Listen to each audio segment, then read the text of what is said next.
Welcome to Trendy Flicks, your ultimate destination for the latest in movies, TV shows, and streaming trends. Subscribe now and stay ahead of the entertainment curve. House GOP braces for government funding chaos as Republican rebels mutiny before vote. Didn't have the votes last week and can't imagine that changing this week, GOP lawmaker tells Fox News Digital. Speaker Mike Johnson, Republican Louisiana, is forging ahead with a vote on his plan to avert a government shutdown and force tighter U.S. election measures through Congress on Wednesday.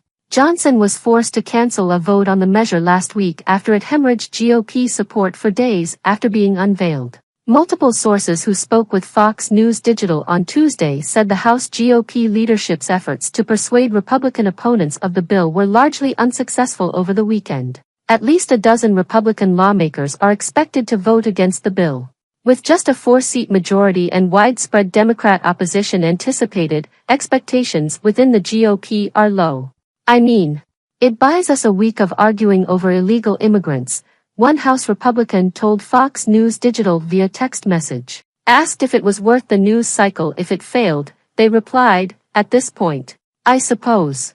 Another GOP lawmaker said, "They're basically at the point where they need to say they ran the play, call folks rhinos, let the Freedom Caucus folks say, shut it all down, and then just wait for Senate to jam us. Didn't have the votes last week and can't imagine that changing this week," they said.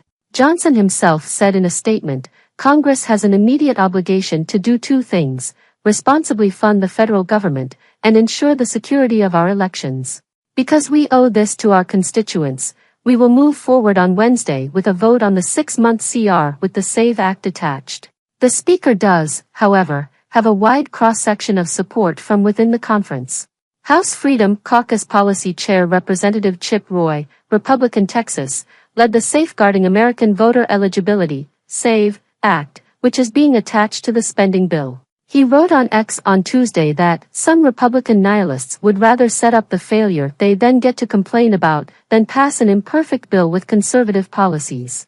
Meanwhile, Representative Andy Barr, Republican Kentucky, a top leadership ally, told Fox Business host Maria Bartiromo, "I support Speaker Johnson. He's absolutely right, and the American people are with us on this." Congress is faced with a September 30th deadline to fund the government for fiscal 2025 or see a partial government shutdown weeks before Election Day.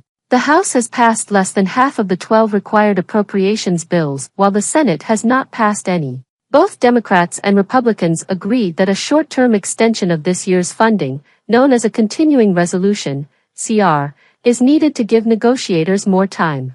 But the SAVE Act, which would impose a proof of citizenship requirement on the voter registration process, has been called a non-starter in the Democrat-controlled Senate and White House. President Biden has already threatened to veto Johnson's plan. Meanwhile, national security hawks and senior lawmakers within the GOP have called for a shorter CR through December, citing potential strains on military readiness if funding levels are consistent through March. Another issue for House GOP leaders is that a large swath of Republicans, including the bill's opponents, are against CRs on principle, arguing they are an extension of bloated federal spending levels. Others have expressed frustration at being made to vote on a messaging bill that would not pass the Democrat-controlled Senate. Speaker Johnson is fake fighting by attaching a bright shiny object, that he will later abandon, to a bill that continues our path of destructive spending. "I won't be any part of this insulting charade," Representative Thomas Massey, Republican Kentucky, wrote on X. Representative Marjorie Taylor